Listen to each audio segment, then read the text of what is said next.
Nern. A world of incredible wonder and infinite concepts. Of all its beauty, there are few things more intriguing than its mysteries so simple and elegant. They are at times the unasked questions that are seemingly left forgotten. With our irresistible desire to find and answer them, sometimes we may learn more about the ideas we never thought could be so complex. One of these mysteries was the story of Wyndelius Gatharian, a story that would take an unexpected turn in events all too unremarkable to explain the puzzling nature of its end. Our journey begins in the beautiful village of Ivarstead, a small community, a town shadowed by the heart of Skyrim. Not many live here, though the few that do often describe it as a boring place, as many of the only visitors here are travelers simply passing through on their way to Hrothgar, an old monastery resting atop the throat of the world. On the edge of this small town, we find the entrance to an ancient Nordic barrow, one of Skyrim's many burial tombs, which houses the remains of many Nords whose lives passed long ago. The people of Ivarstead fear the barrow, however, believing it is haunted. On our way into the local inn, we're greeted by Wilhelm, the innkeep. Welcome to the Villamere Inn. If there's anything I can get you, just let me know. If I were you, I'd keep away from the barrow on the east side of town. It's haunted. Tell me more about the barrow. There ain't much more to tell. They're haunted, and you should stay away. Look, I've seen one of the spirits with my very own eyes. When it glared at me, I swear it burned right through my soul. Do the spirits haunt your town as well? Fortunately, they seem to be sticking to the barrow. I think they're guarding it. Certainly isn't helping my business any. Who'd want to rent a room anywhere near a haunted barrow? I could investigate that barrow for you. If you think there's anything you can do, be my guest. Has anyone ever explored the barrow before? About a year or two ago, some fella named Wyndelius came through. Said he was some kind of a treasure hunter. I warned him not to go in there, just like I warned you. The very next night we heard screams from the barrow, and that was it. We never saw him again. So in summary, a year or two before us, a man walked into the city. A self-proclaimed treasure hunter. His name was Wyndelius. Against the advice of Wilhelm, Wyndelius decided to explore the barrow, no doubt in search of the riches he so believed he would find within.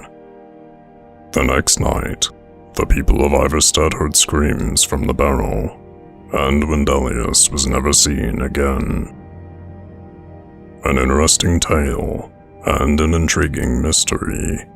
Nonetheless, we have agreed to investigate it. It's only a short walk from the center of town to the barrow. The barrow itself is identical to others of its type, and gives no obvious hints of what may lie within. Upon entering, we are met with much darkness, and an ever-present sense of unease. After making our way further into the barrow, we are confronted by a ghostly figure. Leave this place. Leave this place. Leave. Leave. Leave.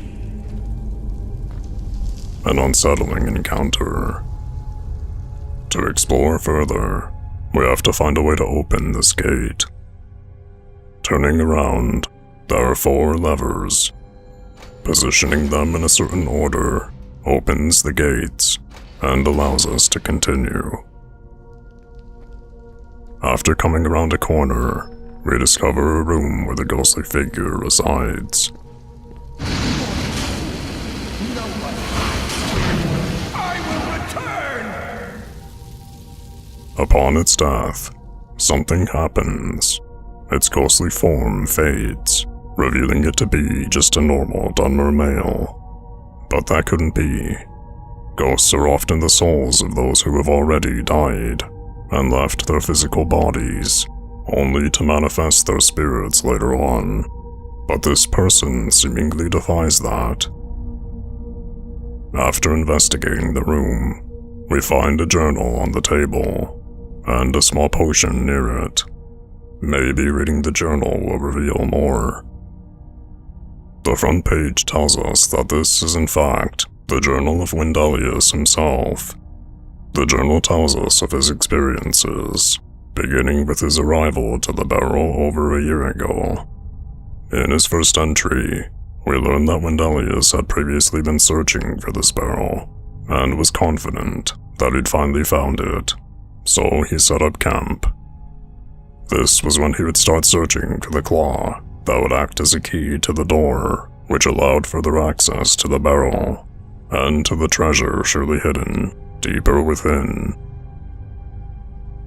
A week after he'd settled in here, Wyndelius had an encounter with Wilhelm from the inn, and managed to scare him away from the barrow by rattling some broken pottery in a bag. This was where he got the idea to create something that would aid him in scaring away anyone who dared enter the barrow. In his next entry, he writes of his success in creating a potion, which when consumed, bestows a ghostly glow upon oneself. With the use of this potion, Wyndelius was able to elude the people of Ivarstead into believing that this barrow was haunted. From this point on, he would have no more interruptions, and could devote the rest of his time to finding the claw. In the next entry, we learn that Wyndelius has spent half a year searching for the claw, with no success. By this point, he had begun to feel the effects of madness setting in. He would begin writing about his fears that the people of Ivarstead were hiding the claw, conspiring against him, and his paranoia becomes evident. Exactly 11 months after his first entry, he writes, "Why? Why are they tormenting me? Why not just destroy me? Who am I? My head is becoming clouded. I can't remember anything.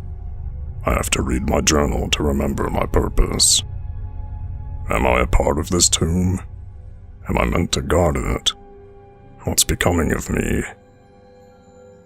In the next and last entry, it is clear that something horrible has happened to his mind. It reads, "They shall not take my treasure. They shall all pay dearly for their crimes. Any who set foot within these walls will taste my wrath, my power. I am the guardian of Shroud Hearth Barrow. All who oppose me will fall." Disturbingly, Wyndelius dated this entry, First Era, year 1050, thousands of years before the current time. With all of this, it becomes unquestionable that the ghostly figure we killed was indeed Wyndelius, and with his death, we have ended the haunting of Shroud Hearth Barrow. With the journal now in our possession, we can return to the Villamere Inn and report our success to Wilhelm. I found this in Shroud Hearth Barrow. Let me see that. I can't believe this. It was all just a fabrication of this Wyndelius character. I Can't believe we were so stupid. Well, least I can do is give you something for taking care of him. If you won't accept it as a payment, consider it a gift. The gift Wilhelm gives us is ironically the very claw Wyndelius was searching for. If only he had simply asked for the aid of the people of Ivarstead, and not been so paranoid, he would have discovered that Wilhelm was the owner of the claw, and maybe he never would have succumbed to the madness that enveloped him. Although this seemingly ends the tale of Wyndelius Gatharian, there are loose ends to this mystery that have not yet been solved. If we remember back to when we first spoke with Wilhelm, he told us that the night after Wyndelius entered the barrow, the people of Ivarstead heard screams from it. Wyndelius never wrote about this, however, and gives the impression in his journal that for the first week of his stay there, nothing out of the ordinary ever occurred, aside from his close call with Wilhelm days after settling in. Did something happen to him after entering the barrow? Something he was forced not to recall? And what of the last entry in his journal? Why did he date it thousands of years out of place? It is almost as if he had been possessed by some force which believed that it was living in another time. When returning to the barrow with the claw, we can use it to open the ancient door that allows us to venture deeper inside. Within, the Nords of old are awakened by our intrusion, and it is an arduous ordeal to get to the end. Aside from some small treasure, an ancient word wall, and hordes of Draugr we must fight, nothing else is learned from the rest of the barrow. Certainly nothing to explain what might have happened to Wyndelius and his mind. Maybe this is just the story of a selfish man who, in his distrust of others, doomed himself to madness and into believing he was someone else, a guardian of an ancient barrow. Or maybe there is something more to this mystery, some otherworldly force that slowly, over time, corrupted Wyndelius and somehow replaced his soul with its own. Whatever the case may be, I hope you enjoyed this journey with me. My name's Koo, and I'll see you in the next video.